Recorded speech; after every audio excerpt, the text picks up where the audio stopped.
بسم اللہ الرحمن الرحیم۔ انسان کا غصہ بھی عجیب ہے۔ وہ اپنے سے بڑے اور طاقتور کے سامنے تو غصہ کنٹرول کر لیتا ہے، لیکن اپنے سے چھوٹے اور کمزور پر غصہ کرنے میں دیر نہیں کرتا۔ انسان کئی چیزوں کا مالک ہے، لیکن اپنی زندگی اور موت کا مالک نہیں ہے۔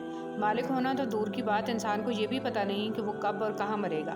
معلوم ہوا انسان کی زندگی موت کا مالک کوئی اور ہے، اور جن چیزوں کا انسان خود کو مالک سمجھتا ہے، ان چیزوں کا مالک بھی انسان کو کسی اور نے بنایا ہے۔ اور وہ کون ہے؟ بے شک وہ اکیلا اللہ ہے۔ اپنے مالک کے آگے جھکنے میں ہی انسان کی فلاح ہے۔ اسلحے کا رخ بھائی کی طرف اور فرشتوں کی لعنت شروع۔ جو کوئی اپنے بھائی کو لوہے سے ڈرائے یعنی ہتھیار سے، اس پر فرشتے لعنت کرتے ہیں جب تک اس سے باز نہ آئے۔ اگر وہ اس کا سگا بھائی ہو، اس کا مقصد مارنا نہ ہو، لیکن صرف ڈرانے میں اتنا بڑا گناہ ہے۔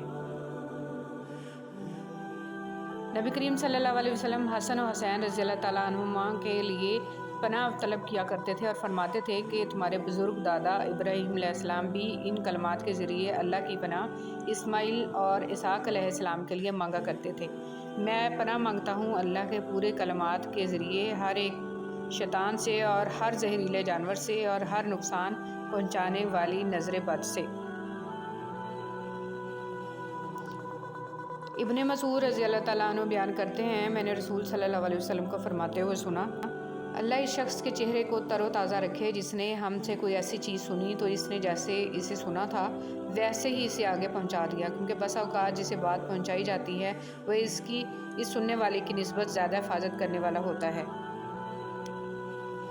ابو ہریرہ رضی اللہ تعالیٰ عنہ سے روایت ہے کہ نبی کریم صلی اللہ علیہ وسلم نے فرمایا، ایک شخص راستے پر چل رہا تھا کہ اس نے وہاں کانٹے دار ڈالی دیکھی، اس نے اسے اٹھا لیا تو اللہ تعالیٰ نے اس کا یہ عمل قبول کیا اور اس کی مغفرت فرما لی۔ ایک شخص راستے سے اوپر پڑی ہوئی درخت کی ایک شاخ کے پاس سے گزرا تو اس نے کہا، اللہ کی قسم میں اس شاخ کو مسلمانوں کے راستے سے ہٹا دوں گا تاکہ یہ ان کو ایذا نہ دے، تو اس شخص کو جنت میں داخل کر دیا گیا۔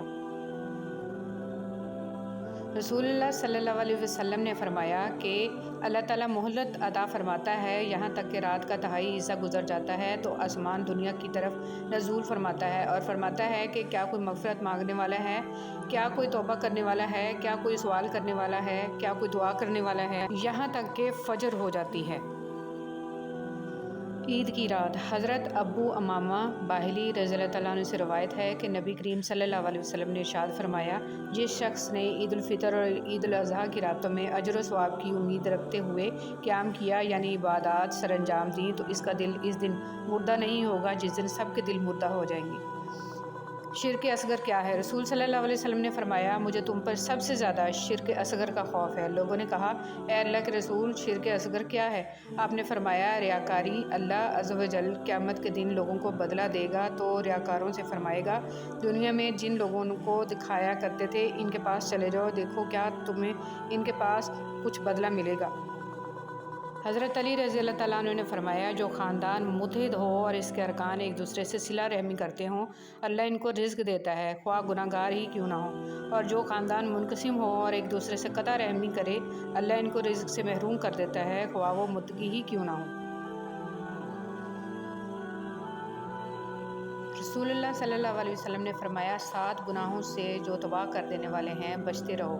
صحابہ رضی اللہ تعالیٰ عنہم نے پوچھا، یا رسول اللہ وہ کون سے گناہ ہیں؟ آپ صلی اللہ علیہ وسلم نے فرمایا، اللہ کے ساتھ کسی کو شریک ٹھہرانا، جادو کرنا، کسی کی ناحق جان لینا کہ جسے اللہ تعالیٰ نے حرام قرار دیا ہے، سود کھانا، یتیم کا مال کھانا، لڑائی میں سے بھاگ جانا اور پاک دامن بھولی بالی ایمان والی عورتوں پر تہمت لگانا۔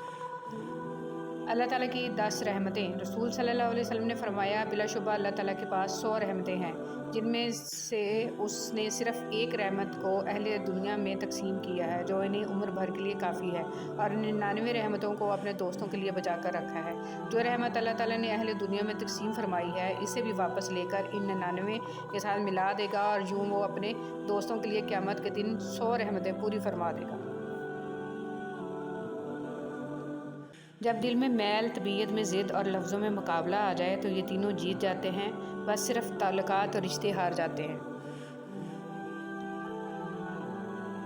وہ باتیں جو صرف اللہ تعالیٰ کی خصوصیات میں سے ہیں، ہدایت کو دل میں اتارنا صرف اللہ تعالیٰ کا کام ہے، گناہوں کو بخشنے والا صرف اللہ تعالیٰ ہے، پیدا کرنا اور روزی دینا صرف اللہ تعالیٰ کا کام ہے، فتح و غلبہ عطا کرنے والا صرف اللہ ہے، غوث ہونا اور فریاد کو پہنچنا صرف اللہ کی شان ہے۔ نفع و نقصان کا مالک صرف اللہ ہے۔ کائنات میں تصرف کا مالک صرف اللہ ہے۔ دعاؤں کا قبول کرنے والا صرف اللہ ہے۔ مریضوں کو شفا دینے والا صرف اللہ ہے۔ اولاد دینے والا صرف اللہ ہے، اور بادشاہی، عزت، ذلت دینے والا صرف اللہ ہے۔ یہ دنیا کا وہ واحد قبرستان ہے جہاں پولیس کو اس بات پر حکومت تنخواہ دیتی ہے کہ کوئی مسلمان رسول صلی اللہ علیہ وسلم کی بیٹی حضرت فاطمہ زہرا السلام اللہ علیہا کی لحد مبارک کے قریب جا کر سلام نہ کر دے۔ انمول قیمت دل کی قیمت نہیں، لیکن زبان کا میٹھا بول دل کو خرید لیتا ہے۔ جو شخص رمضان میں روزہ رکھنے کے بعد سفر کے لیے روانہ ہو، اسے روزہ توڑنے کی اجازت ہے۔ حضرت ابن عباس رضی اللہ تعالیٰ عنہ فرماتے ہیں کہ رسول صلی اللہ علیہ وسلم روزہ رکھنے کے بعد سفر پر روانہ ہوئے۔ جب اصفہان پہنچے تو ایک برتن منگوایا، دن میں پانی پی لیا تاکہ لوگ دیکھ لیں، اور اس کے بعد مکہ تک روزہ نہیں رکھا۔ پھر رمضان ہی میں مکہ فتح کیا۔ چنانچہ ابن عباس رضی اللہ تعالیٰ عنہ کہتے ہیں کہ رسول صلی اللہ علیہ وسلم نے سفر میں افطار بھی کیا اور روزہ بھی رکھا، لہٰذا جس کا چاہے وہ روزہ رکھے اور جس کا جی چاہے نہ رکھے۔ رسول صلی اللہ علیہ وسلم نے ارشاد فرمایا، ہر چیز تقدیر سے ہے، یہاں تک کہ آدمی کا ناکارہ اور قابل ہونا بھی تقدیر ہی سے ہے۔ بی بی فاطمہ رضی اللہ تعالیٰ عنہ فرماتی ہیں کہ جب حضرت محمد صلی اللہ علیہ وسلم میرے پیٹ میں آئے تو ایک بادل کا ٹکڑا آسمان پر وارد ہوا۔ میں جہاں جاتی وہ بادل میرے اوپر چھاؤں کرتا۔ میں جب بکریاں چرانے جاتی تو بکریاں میرے پیچھے چلتی۔ جب چلتی تو پتھر میرے پاؤں کے نیچے نرم روئی کی طرح ہو جاتے، اور جب کنویں سے پانی نکالنے جاتی تب پانی اوپر چڑھ آتا اور آسانی سے پانی بھرتی۔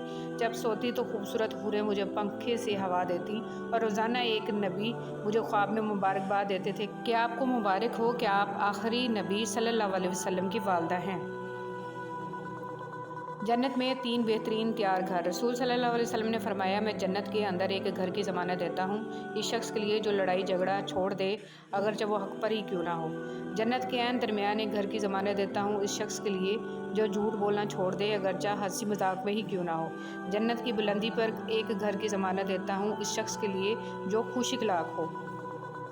جنت کے پودے۔ امام ترمذی نے حضرت ابن مسعود رضی اللہ تعالیٰ عنہ سے روایت نقل کی ہے۔ انہوں نے بیان کیا کہ رسول صلی اللہ علیہ وسلم نے فرمایا، اسراء والی رات میں نے ابراہیم علیہ السلام سے ملاقات کی تو انہوں نے فرمایا، اے محمد صلی اللہ علیہ وسلم، اپنی امت کو میرا سلام کہیے۔ انہوں نے بتلائی کہ جنت پاکیزہ مٹی اور شیریں پانی والی اور درختوں سے خالی زمین ہے، اور یقیناً اس کے پودے سبحان اللہ والحمد للہ ولا الہ الا اللہ واللہ اکبر ہیں۔